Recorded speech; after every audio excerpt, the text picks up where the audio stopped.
How's it going, guys? My name is Atticus and this summer I watched 1000 TED Talks. And in today's video, I'm going to be going over some things that I learned and some reflections I have on this experience. You might be wondering, how did I get through all 1000 TED Talks in just one summer?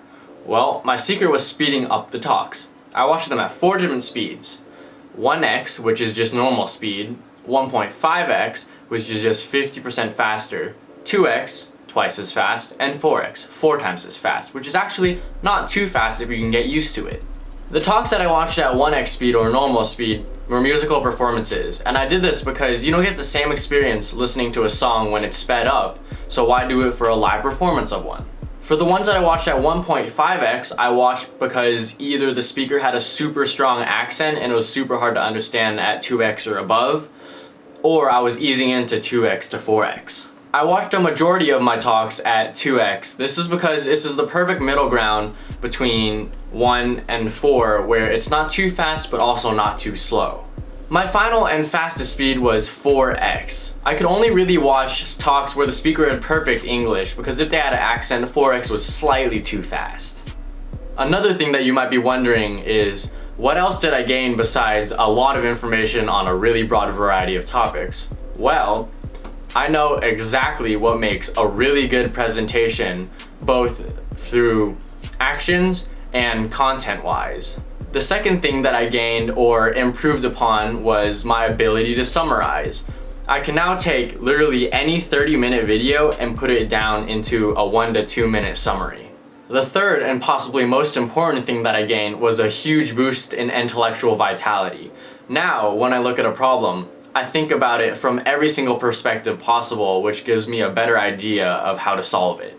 My recommendations for anyone who wants to try something like this out is to start by watching my 5-star TED Talks playlist, link in description, because those are super high quality TED Talks and it's not 1000.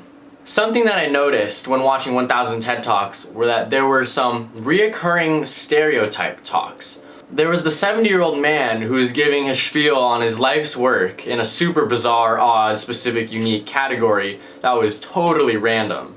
And I saw this one all the time and practically every day through my journey. Another stereotype was the techie that was forced to present.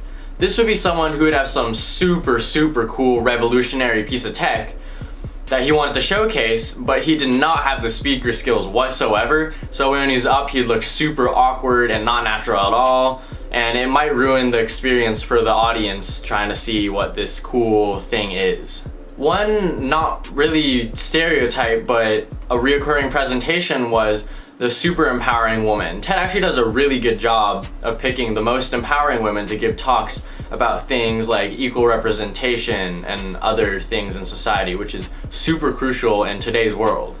Going on with the theme of reoccurring things, there were a lot of reoccurring delivery formats. For storytelling talks, I saw a lot of 2 stories that meet. The speakers start with a personal anecdote and start with a historical event and keep switching between the 2 until they meet and have a small underlying message that connects the 2. If the talk was shorter, maybe at the end they would just have a short punchline because they don't have enough time to, marinate the story and keep adding little seeds that grow over time. They would just hit each point once and then finish off with a punchline. One big insight that I gained on TED as a whole was that over time, their talks kind of get watered down. And in 2006, all the talks basically fit under their slogan of ideas worth spreading. But as time went on, towards like 2010, 2011, there were more and more speakers that didn't really have something to say or ideas that were worth spreading. They were just kind of cool to know and not really, important and impactful. And with more TED titles like TEDx and TED-Ed, by having the TED and just TED, you really can't guarantee that the talk is going to be fantastic. And that's kind of why I created this channel, which was to only pick the best of the best to share. Something else that I really liked that TED did was that they would bring in speakers with opposing points of view on the same topic. This is really important because having a one-sided conversation can really tilt opinions. Lastly, I want to end this video with the 5 most diverse talks that I watched this summer, just to give some perspective on the variety that I watched. First on the list goes to Bobby McFerrin. He used the pentatonic scale to have the audience sing for him during his musical performance. I really like this one, and I think you will too. The second goes to Nigerian Hollywood. At the time of the TED Talk, it was the third leading film industry in the world, which is totally bizarre to think about, behind Hollywood and Bollywood, and it gives you the little behind the scenes look at what behind the camera looks like. The third was about bird watching. This fit under the category of 70-year-old man giving a talk about his life's work in a super bizarre category. But this one was really good, and you might not know as much as you think you do about birds. Diverse talk number 4 answers the question why we make bad decisions and makes you think about how we think, and I really like things like that.